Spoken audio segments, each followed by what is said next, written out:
即係呢個白頭鷹嚇，同埋呢個龍嘅爭霸，鷹龍戰，究竟雙方嘅實力係點呢？我哋用咗好多個角度嚟到睇呢個問題。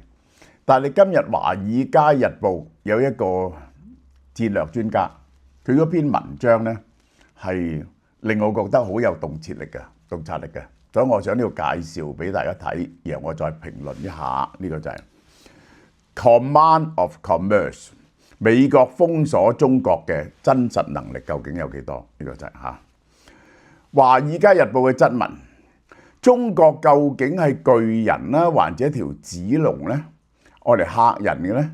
愛嚟舞龍嗰啲龍呢？多年來，全球輿論一直喺兩個極端之間搖擺。中國係個12尺高嘅經濟巨人，還是一條瀕臨崩潰嘅紙龍？呢篇文章係引咗一本新書《商業爭霸》，提出一個顛覆性嘅觀點，係用一個新嘅角度睇呢一個問題。佢話我哋平均都用 GDP 國民生產總值同貿易額嚟衡量國家實力，但係作者 Stephen Block 同埋 Ben Regal 呢種衡量方式咧有嚴重缺陷嘅。當你拋開 GDP 而係關注利潤同埋控制權，中國所謂嘅挑戰咧就完全唔同。呢個就係 GDP 嘅假象。GDP 咧好多係假象。中國嘅 GDP 數據長期被高估，我覺得係高估咗嘅。當你睇見2/3中國人民嘅生活水準咧，中國唔係喺呢個 level 嘅，係冇12000蚊嘅 level 嘅。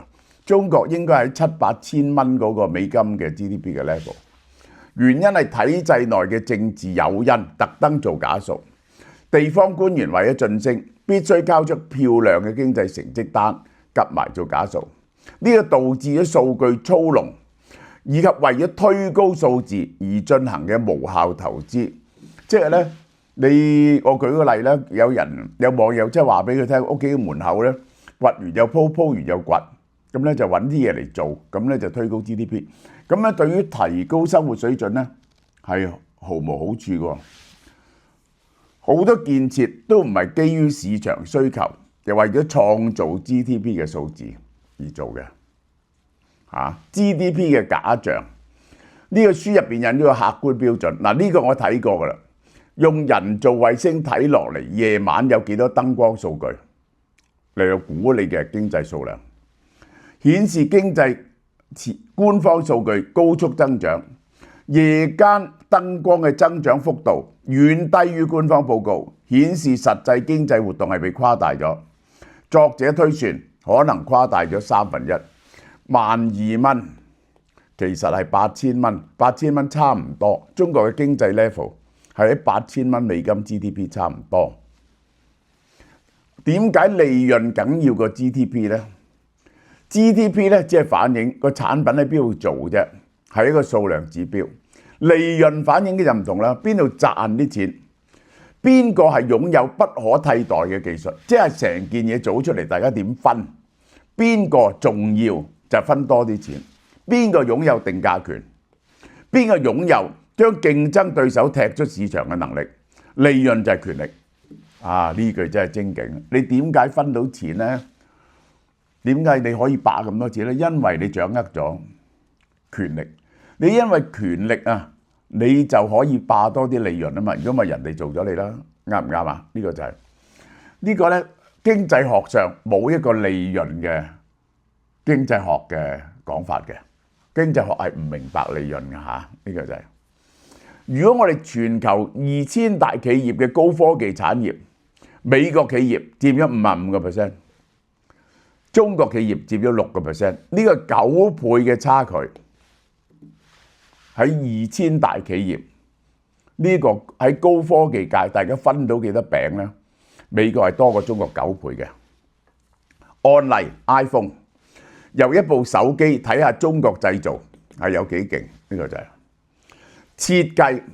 呢個一部手機 iPhone 後邊 cut 住一行字 Design in California, Assembled in China。呢個關鍵區別，組裝唔係等於製造。即係咧，我哋講俾你聽咧，你估一個 Hermes 手袋最貴係乜嘢咧？最貴係個牌子，最貴個牌子。然後咧就係個設計，呢個就係嚇。物料咧通常得幾個 percent 嘅啫，手工咧又得幾個 percent。最重要嘅就係嗰個牌子同埋設計。喺呢一個高科技產品設計係最重要嘅，同埋嗰啲難做嘅零件。透過詳細分析，中國 iPhone 嘅價值鏈佔好少啫，3.8% 係中國。一個 iPhone 賣1000蚊美金，中國佔咗38蚊。另外美國及其盟友日韓台所佔嘅佔比咧係96.2%。即係我可以話俾你聽，如果聽日呢個日韓台唔供應零件俾中國嘅手機咧，手機係打翻落去點啊？打翻落去10幾年前啊！佢哋做出嚟嗰啲手機打翻落去10幾年前嘅低端機度，係唔能夠生存嘅。好啦，近期中國嘅供應商比例上升，但係佢哋而家只係得5樣嘢嘅啫，咪、speaker、震動馬達、震機、外殼嘅玻璃、不鏽鋼嘅邊框，佢做5樣嘢。冇任何涉及核心功能嘅中國零件，好似處理器啊、5G 射頻晶片啊。如果冇外國技術咧，中國根本做唔到個高端手機，即係做個低端手機。技術佢點識啊？技術係人哋教嘅。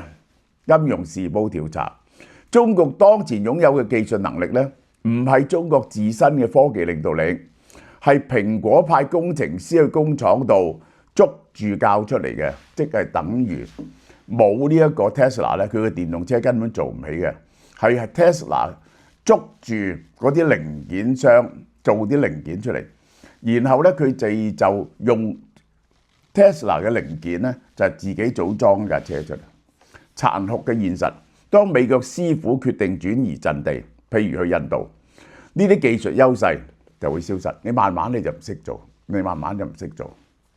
好啦，呢本書提出個核心觀念 ，Command of Commerce， 戰爭爭霸，邊個話到事？呢個唔係關於自由貿易，係關於點樣利用全球生產網絡作為地緣政治嘅武器。究竟全世界嘅生產係點樣呢？點樣決定咗？如果地緣政治要打嗰時係點樣呢？呢個就係現代科技嘅產品非常複雜，冇一個國家可以單獨生產嘅。美國嘅策略呢，唔係要自給自足，而係控制住可以俾嘢你做。最重要嗰啲節點，幾個關鍵點都係掌握喺美國身上，呢叫觸 point。中國嘅困境，佢不幸地咧喺生產最複雜嘅時代崛起，而呢啲關鍵技術全部掌握喺美國同盟友手上，佢只係做最低端嘅嘢。全球化係有等級嘅，頂級就係美國設計、原子創新、金融控制，控制住啲錢，控制住創新，控制住啲設計，即係喺晶片度，佢係掌握咗最好賺嘅幾樣嘢。第一就係嗰個晶片嘅設計。晶片嘅設計，個 EDA 嘅軟件一啲高級嘅生產設備，呢一個係呢啲咧就係美國掌握晒嘅，呢啲嘢美國掌握晒。咁高層咧就日本、德國、荷蘭呢個台灣關鍵嘅設備精密製造就喺呢幾笪地方。中國就做組裝同埋低端嘅零件，底層就係資源出口國，嗰啲咧就賣啲資源出嚟。美國喺金字塔嘅頂端可以切斷下層供應嘅能力，佢一唔俾你做咧，你就做唔到啦。晶片戰爭集體封殺，呢個晶片戰爭嗰個人咧都係好高度讚揚呢本書嘅。美國嘅策略係我哋集體生產晶片，我哋係從荷蘭、日本、韓國、台灣夾埋生產晶片，賣俾全球80%。中國咧就想關埋門，自己做晒佢，賣俾自己國內嘅20%。喂，呢個注定失敗，因為你嘅 scale 少人哋呢個4倍，少人哋4倍，人哋咧個進步一定快過你好多，個 economy of scale 咧大你好多。喺面對封鎖，中國試圖用內循環追求科技自主，咁一個無法解決嘅兩難局面。就如果要追求效率咧，就要依賴西方技術，於是戰略脆弱，隨時俾人卡關。如果我係要講做得好，你一定要吸收一部分西方技術，買譬如話而家晶片咁買啲最快嘅晶片啦。咁但係就唔係自給自足噶咯。追求安全咧就要閉門造車，呢個效率低下，技術脫節，成本高昂。你究竟要邊樣嘢？嚇，中國咧就想追求安全，結果咧就會嗰啲嘢咧會越嚟越舊嘅。自主嘅代價，燒錢無底洞。為咗實現自主，中國每年巨資進行補貼，支出驚人啊！估計夠每年2500億美金，2萬億到啦，2萬億到啦。其中係有6、7千億投入呢個晶片嘅，嚇6、7千億喺晶片嗰度。呢個電動車3、4千億啊。仲有呢一個機械人啦，呢個量子電腦啦，呢啲咁嘅嘢啦，咁就鋰電池啦，呢一個係太陽能板啦，呢啲咁嘅嘢，大量資金流入爛尾項目，好似無數倒閉嘅新能源車廠、晶片嘅爛尾樓。機會成本呢啲錢咧，本來係用於改善民生教育同社會保障嘅，你就浪費咗佢，呢個就係。結果而家中國負債23萬億啊！佢呢條數係如果用7嚟講，160萬億差唔多，160萬億至170萬億人民幣嘅債，青年失業1/6，呢個就係你付出嘅代價，呢個就係。好啦 ，IMF 總裁建議中國消費就愛國，但習近平咧唔主張呢樣嘢。重生產輕消費，資源向製造業傾斜，導致產能過剩，被迫向全球推銷。永遠共產黨係覺得咧勞動力啊係生產樣嘢先係生產，其他嗰啲咧係呃人嘅啫，即係金融啊嗰啲嘢。而係社保薄弱，民眾缺乏呢一個安全感，唔敢消費，只能夠儲蓄，導致中國經濟變咗個單腳走路嘅龍。依賴出口，完全靠出口賺啲錢翻嚟。嗱，其實先進經濟體咧，任何先進經濟體內部消費咧都要佔6、7成啊。靠出口咧，你佔到2、3成好叻。台海戰爭，如果台海戰爭打又點咧咁？書中嘅模型推演，作者建立咗6種戰時封鎖嘅情況，由輕度制裁到全面封鎖，結論非常明顯。封鎖嘅威力取決於盟友嘅參與度，即係如果呢個大陸打台灣，美國對中國進行經濟封鎖，對中國係咪致命嘅呢？睇下啲盟友支唔支持啦。如果淨係美國封鎖呢，冇用嘅。如果夾埋盟友歐盟、日韓，威力呢就大鑊咯。呢個排山倒海。如果係全面海上封鎖，加埋多邊經濟制裁，雙方經濟損失係點啊？美國損失1，中國就損失11。咁呢個如果呢個一加埋日韓同歐盟，呢個同埋韓國，咁咧你就大鑊。呢個不僅係 GDP 嘅暴跌，書中預測中國嘅長期經濟增長軌道永遠跌咗落嚟。外資大規模永久性撤退，關鍵技術斷供，導致工業體系倒退幾十年。而家仲有啲關鍵點係喺人哋手上嘅，即係譬如 computer control 嘅機器，呢個武機嘅準程度，你嗰個同埋德國、日本、美國嘅機咧係爭好遠嘅，油壓機啊嗰啲嘢都係。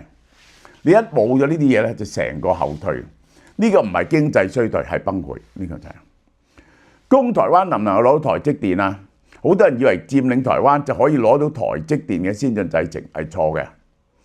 台積電如果落入中共手上，就冇咗價值，遠端癱瘓。ASML 同台積電有能力喺遠端關閉 EUV 光刻機，你開唔到嘅。好多機器都可以遠端關咗佢嘅，立即失咗美日荷材料、化學品同埋軟件更新。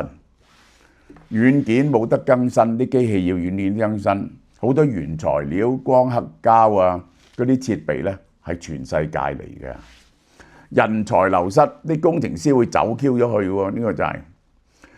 好啦，係咪全球南方能夠救中國咧？中國話唔緊要，我唔理呢一個西方國家，我同南方國家做生意，咁咪點咧？中國希望聯合發展中國家抗衡美國，但經濟規模爭好遠。成個拉丁美洲啊，即係等於一個日本。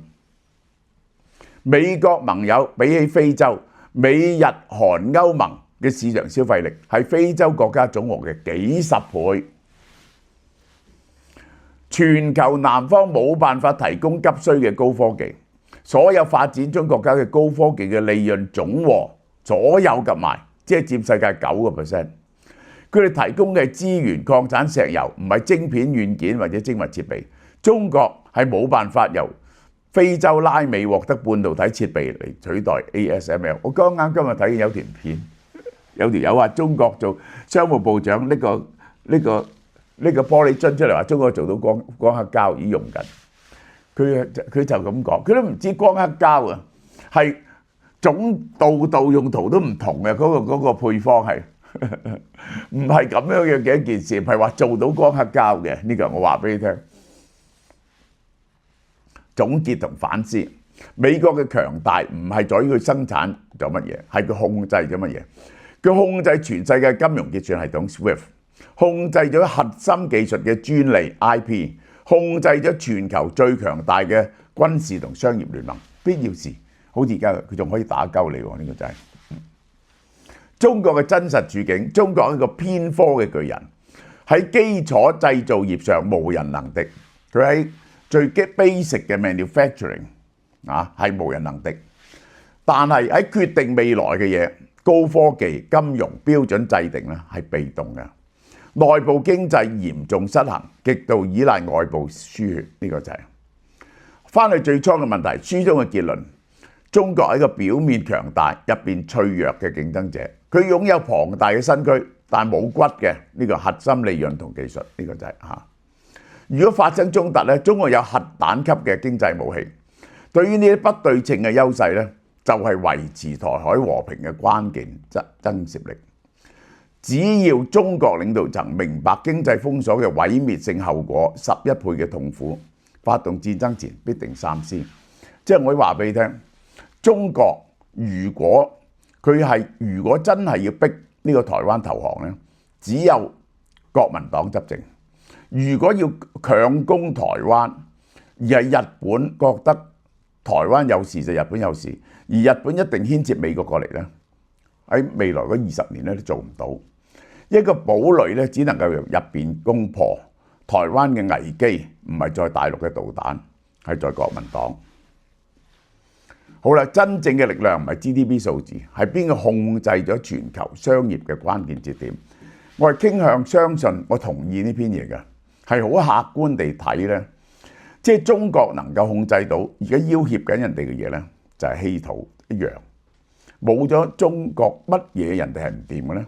稀土提煉呢個咧係5年內可以徹底解決嘅嘢。冇咗稀土咧，中國係冇晒 bargaining power 嘅係任人哋魚肉嘅。其實係呢個係關鍵鏈嘅節點美國控制咗 EDA 半導體設備、Applied Material、Lam Research、Windows 安卓、iOS 航空引擎呢啲係咪關鍵嘅嘢？攞命嘅嘢揸喺美國手上。除咗科技，美元係另一大武器，全球貿易80%以上用美元計算。一旦踢出咗 SWIFT， 進出口即刻休克，人民幣國際化冇得進步。點解啊？你都唔敢開放人民幣資本帳。冇得 build up 㗎，你唔開放資本帳，一開放資本帳咧，你可能 subject to 好大嘅 currency 嘅 fluctuation 喎。呢個就係盟友網絡嗱，呢個係 Donald Trump 斬自己隻腳。美國最大嘅資產係盟友，擁有全球最強大嘅經濟合作， G7、歐盟、亞太盟友。中國真正有嘅盟友就係俄羅斯咯，冇咗委內瑞拉，如果冇咗伊朗、柬埔寨咯，係咪啊？咪就咁咯。巴基斯坦啊，巴基斯坦都係兩邊靠嘅啫。盟友，中國嘅盟友多數係經濟動盪，依靠援助國家，俄羅斯、伊朗、北韓，呢個就係。美國係由市場驅動嘅創新生態，容許失敗，私營企業主動嘅。即係我都話兩樣嘢咧，你爆破出嚟咧，你就知道原來領先世界、改變世界嘅咧，唔係國家推動嘅嘢。一個就係 OpenAI， 一個就 SpaceX。你追下 SpaceX 俾我睇下，一個 SpaceX， 你幾平都好，你做啲火箭，俾你完全擊敗晒。中國由國家主導，政治掛帥，成日資源錯配，產能過剩，呢個就係。長遠嚟講，靈活市場經濟係贏咗僵化嘅計劃經濟嘅，我都覺得係。